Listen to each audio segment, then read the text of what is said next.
Assalamualaikum warahmatullahi wabarakatuh. Nama saya Rifki Medi Pratama, saya mahasiswa Perguruan Bogor. Saya berasal dari Prodi Penyuluhan Pertanian Berkelanjutan. Sebelumnya di sini saya akan menjelaskan tentang bisnis plan saya susun, yaitu bisnis plan Minionku Farm budidaya cabai merah. Baik teman-teman semua dan pada pemirsa semua, produksi cabai selain untuk dalam negeri juga untuk ekspor. Pada tahun 2018, jumlah cabai merah adalah 1.311 juta ton, menurun 26,14% dibandingkan tahun 2017. Terdiri dari cabai merah besar 798,30 ton atau dalam presentasinya 60-70%. Dan tahun ke tahun produksi cabai semakin rendah.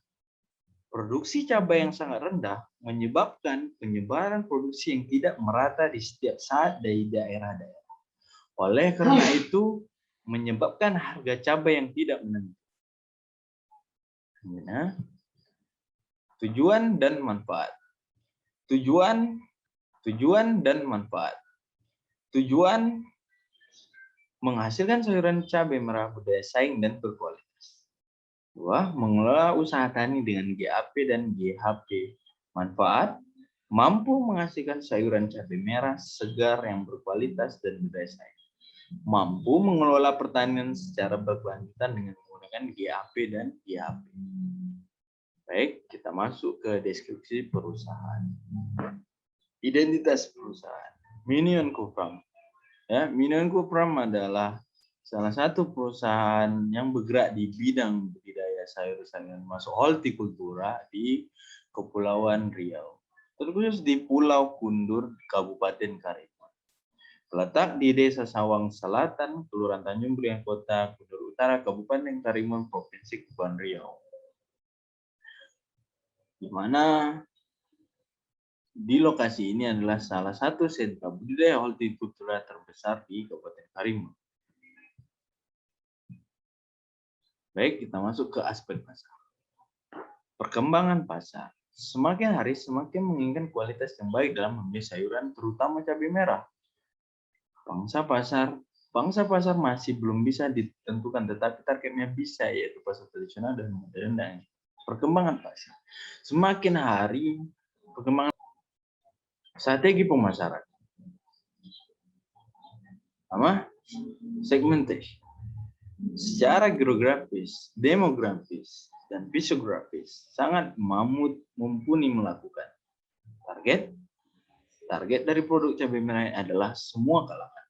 Positioning, produk yang kami hadirkan adalah sayuran cabai merah yang memiliki kualitas tinggi, yaitu memiliki bentuk dan rupa yang bagus dan juga minim penggunaan. Selanjutnya aspek yuridis. Produk cabai merah yang berkualitas standar pasar. Berbadan hukum perusahaan perseorangan. Kegiatan usaha bidang agroproduksi sampai agromarketing. Baik, saya aspek teknis. Keadaan lokasi usaha. Luas lahan 2.000 meter persegi. Sewa lahan 2 tahun dengan 2 kali produksi dalam 1 tahun. Proses produksi yaitu proses cabai merah, bibit cabai, menyemai, penanaman, pemupukan, perawatan, dan panen. Tangan konsumen. Aspek pengelolaan.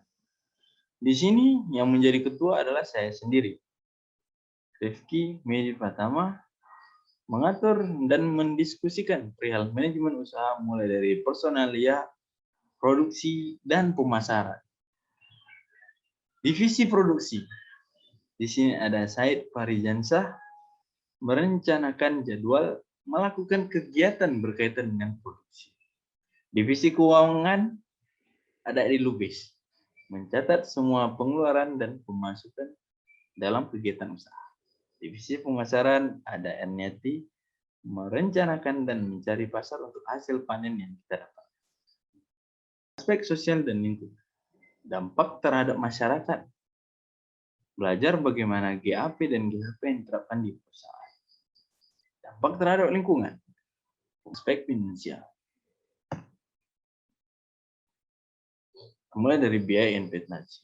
Dari yang teman-teman lihat semua, bisa lihat saya sudah rincikan beberapa dan banyak alat yang diperlukan untuk menjalankan usaha. Mulai dari cangkul, parang, expired, gembor, paren, ajar, mulsa, meteran, keranjang, panen, timbangan, ember, pisau, sarung tangan, dan segala macam. Ini semua sangat dibutuhkan untuk menjaga kualitas. Dan totalannya semua itu ada di angka Rp7.285.000. Baik. Selanjutnya, biaya modal kerja. Biaya modal kerja, kita bisa bilang inilah modal awal. Mana menggerakkan inilah sebagai penggerak usaha ini. Dimulai dari pembersihan lahan, pencangkulan, pemasangan mulsa, dan sebagainya. Dan aspek budayanya, dan aspek penanaman, peliharaan, kita ada penyelaman, pengocoran, pemasangan ajar, dan di angka 80 ribuan. Biaya sarana, produksi, sewa lahan, 500, bibit cabai, mulsa, pupuk kandang, 50 karung, 10.500.000.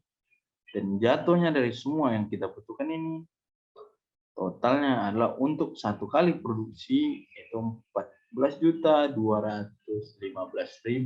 Dan jumlah per tahun adalah 28.430.000.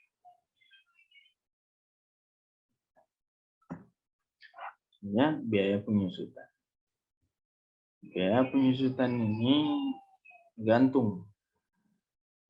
Ya, namanya juga barang yang bisa kita beli pasti akan ada kerusakan, penggantian, dan segala macam. Dan inilah biaya penyusutan yang sudah saya rancang. Saya cangkul ada 5, ada harga satuan cangkul 100.000, jumlah 100.000, penyusutan biaya sekitar 118.000. Ada parang, hand sprayer, gembor, pare ajar, meteran, keranjang panen, timbangan, ember, pisau, sarung tangan. Dan dari keseluruhannya, jumlah per bulannya itu jatuh di angka Rp1.422.150. Dan jumlah per tahunnya adalah untuk angka penyusutan ini adalah Rp2.844.300. Sumber modal. Biaya investasi yang saya dapatkan adalah sebesar Rp7.285.000. Modal kerja seperti saya sudah jelaskan di awal tadi adalah 14.215.000. Jumlah totalnya adalah Rp21.500.000. Nah, sumber modal yang saya dapatkan semuanya dari hasil pinjaman, dan 100% semua ini adalah pinjaman. Baik, untuk saldo awal ya 21.500.000 dibangun di pokok, dikurang-kurang dan sampailah totalnya dengan jumlah pokok 21.500.000, dengan bunga 2.150.000, dan total adalah 23.650.000.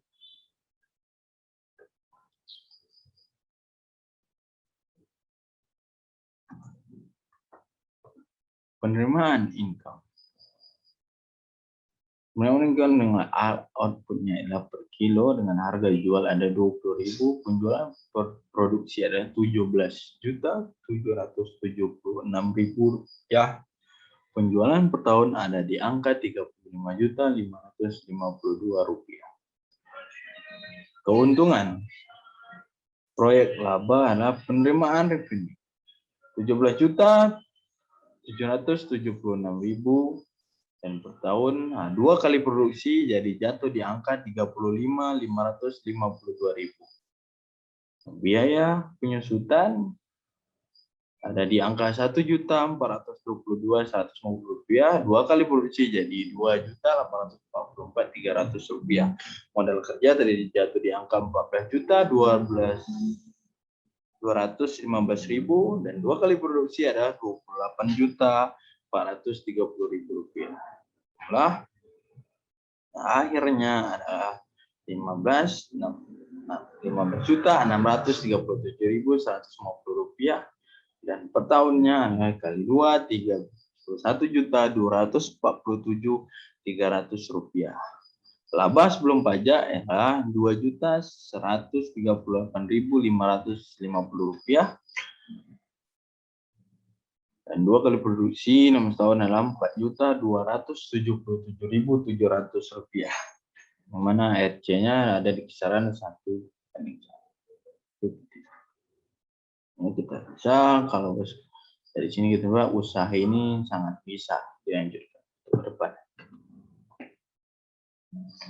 Arus kas yang dari tahun ke tahun, dari hasil pengusutannya modal pinjaman 21.500.000, penjualan 35.552.000, penyusutan 2.844.000, dan jumlah akhirnya 59.896.300 rupiah.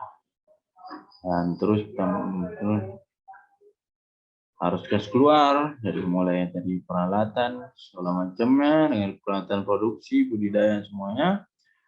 Cuma harus gas bersihnya jatuh dia 25.681.300 rupiah.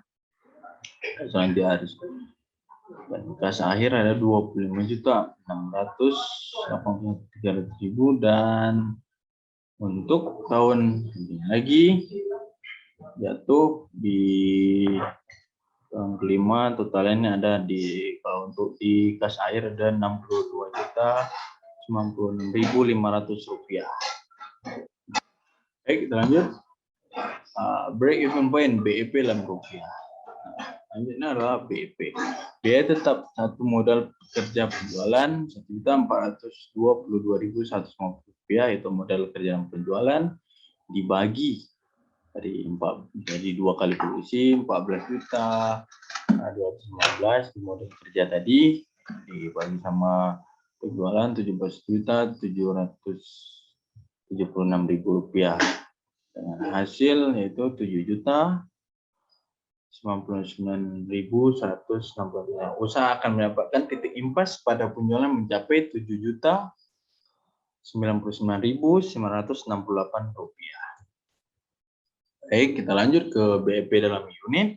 Biaya tetap harga satuan, biaya variabel dikali harga satuan. Nah, baik di sini. Di penjualan kita ada tadi per kilonya 20.000, berarti kita ada 4 di biaya tetapnya, variabel ada tadi 14.215.000 kali 20.000, yaitu hasilnya 17.776.000 rupiah, dan dapat hasilnya adalah 355 kilo. Usaha akan mendapatkan titik impas pada penjualan 335 kilo. Jadi setiap produksi 305 kilo, perusahaan akan mendapatkan titik impas. Periode pengembalian payback period. Total investasi keuntungan usaha per tahun adalah kali 12 bulan adalah 7.280.000 dikali 12 bulan berarti adalah 35.552.000 rupiah. Baik, di sini kita masuk lagi ya, pengeluaran biaya investasi operasional total. Di sini kita bisa lihat ada mulai dari operasional, investasi, penerimaan bersih, dan jumlah ada biaya penerimaan, BEP penerimaan bersih, dan BEP penerimaan bersih lagi. Ada yang 12%, 10%, DFN 150%, dan BEP penerimaan bersih ada 150%. Dan jumlah keseluruhan adalah untuk BEP biaya ada 62.730.650 rupiah, untuk penerimaan 128.557.003 rupiah, untuk penerimaan besi 65.426.352 rupiah, dan hasil penerimaan besi akhir adalah jatuh angka 27.513.071 rupiah. Baik, di sini untuk indikatornya BEC-nya adalah 2,04, yaitu berarti layak, dan BC-nya 9,98 berarti layak, dan IRR-nya jatuh di angka 12%. Dan itu masih layak. Baik, lanjut lagi. Dan mungkin itu presentasi dari saya. Terima kasih untuk waktunya. Semoga apa yang saya sampaikan bisa berguna untuk pemirsa semua. Akhir kalam, kita akhiri dengan wabillahi taufiq wal hidayah. Assalamualaikum warahmatullahi wabarakatuh. Goodbye.